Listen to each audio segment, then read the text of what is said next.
guys, what's up? This is David, and I kind of wanted to do a follow-up video, just answering a few questions and just trying to provide a little bit more information about the Galaxy Book S. So, just one thing right off the bat that I forgot to mention in my review is it's kind of a negative, but occasionally the touchpad will stop working for some reason, even and the touchscreen, so I can't really do anything, and it's kind of annoying. And the only way to kind of fix it is to close the lid and then open it back up again, and that kind of fixes it. But it happens occasionally, so I would show it on screen right now, but since it happens so infrequently, I can't really film it. But I just thought, it would be a good thing to say. Other than that, though, it's been pretty good. I mean, I haven't really had any major issues with it. But I did want to answer a few questions that I did get in the comments, and some that people have, commented on Twitter or whatever. So let me just go to those. So number one, can I install this app or whatever app? So I mentioned in my review that this is an ARM device, meaning that it's not the same kind of, it doesn't have the same kind of processor as like an Intel or an AMD processor, right? So it doesn't run like x86 apps. That's the instruction set that AMD and Intel uses, called x86. And I can't really get into the details between x86 and ARM, but just suffice it to say, if it's made for an x86 instruction set, it won't work on the Galaxy Book S. But the caveat is that if you install 32-bit apps, they will work because Windows kind of emulates it on the software side. So you can install 32-bit apps and those should work.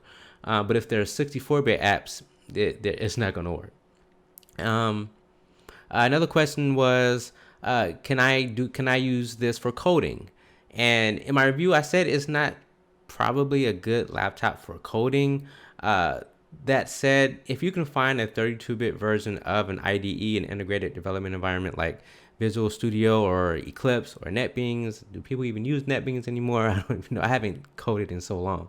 But if you can find 32-bit versions of those apps, maybe that. But even then, I can't, because Windows emulates that, you won't really get the performance that you want to get. And so if you're coding, you will ideally want to get the best performance that you can, because you want to make sure that if you see any bugs, it's not the computer that's bugging out. It's the app that's messing up and not the computer emulating the app. So I would still recommend, if you're coding, to get like a regular laptop, preferably with an i5 or an i7 in it somewhere. But yeah, I mean, you can code, but I probably wouldn't recommend it. This is really a laptop for people who just want to sit around in the living room or take it with them and travel and just have a lightweight laptop for those basic internet things. Watch Netflix, YouTube, just basic content consumption rather. So I would definitely not use it for coding. I mean, you can try. Let me know. Let me know if that works for you, but I would recommend not doing that. Number 3 is, how does this compare to Chromebooks? So this is actually a very good question. Chromebooks are honestly what this laptop is made for. Chromebooks are lightweight laptops that are meant for basic, content consumption or basic productivity tasks like Google Sheets and stuff like that. So if you live in the Google world or you have a G Suite account, Chromebook would actually be really good. But here's the thing.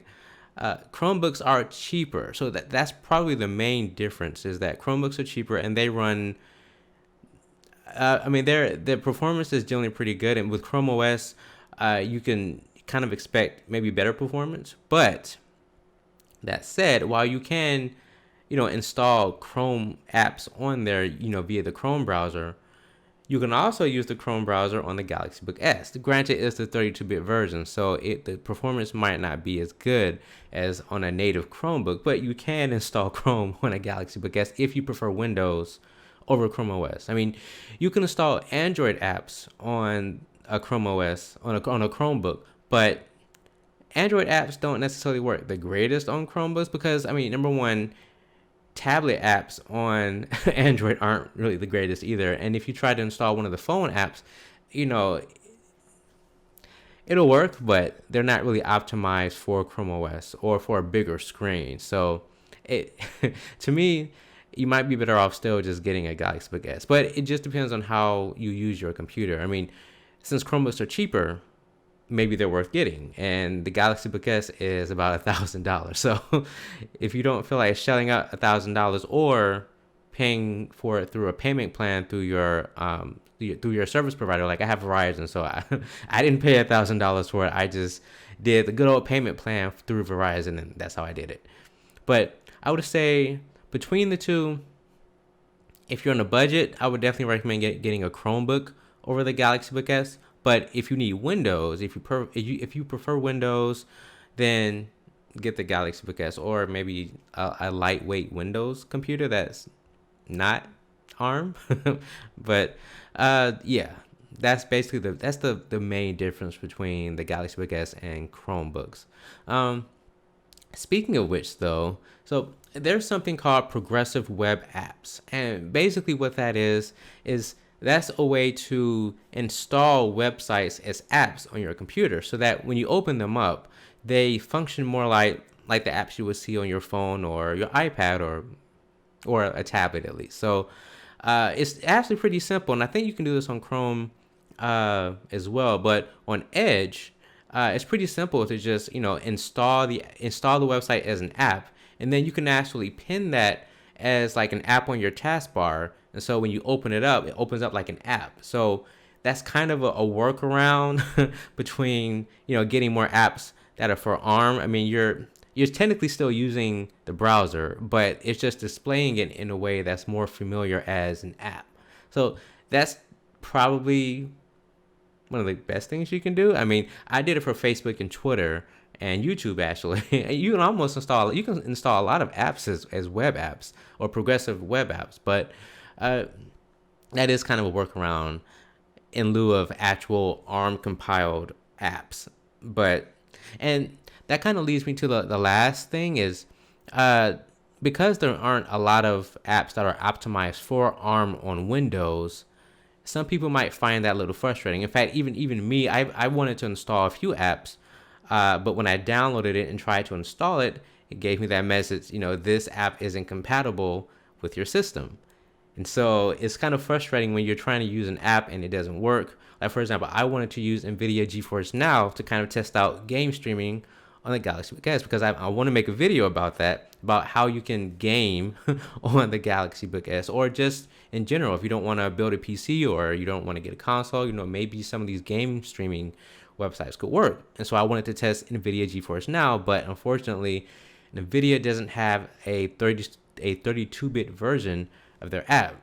There's only 64-bit, so unfortunately, I can't test that out. So, I'll run into these issues occasionally, and part of me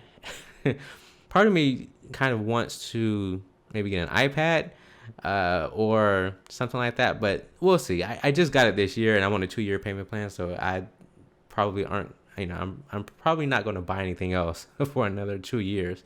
But yeah, I can see that being a pain point for some people.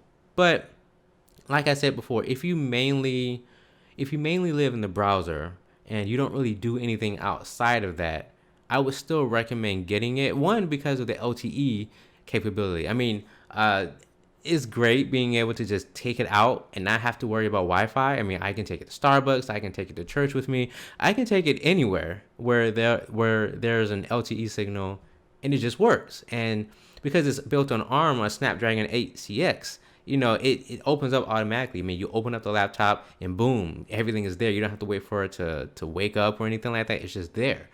And being able to just take it anywhere, open it up, it's on, and I can just use Verizon.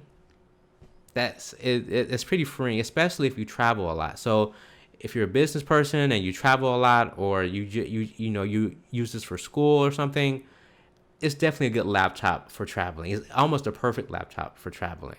So at least if that's all you do is like content consumption, content consumption. That said, you can't, like I demonstrated on my video, you can run Audacity on this. So if you'd like to do podcasts, you could run podcasts off of this. I mean, I'm using this Blue Yeti mic right here. So, just get you a mic and plug it into the USB-C port on the Galaxy Book S, and you can have yourself a podcast. So that would work. And I tested it out. Audacity works pretty well, actually. So, you know, if you're doing audio, or not so much video. I don't even think you can install a video editing app on there, but unless there's a 32-bit version for it, but it still might not work as well because it's not compiled for ARM, and 32-bit apps are emulated by Windows. So take that with a grain of salt.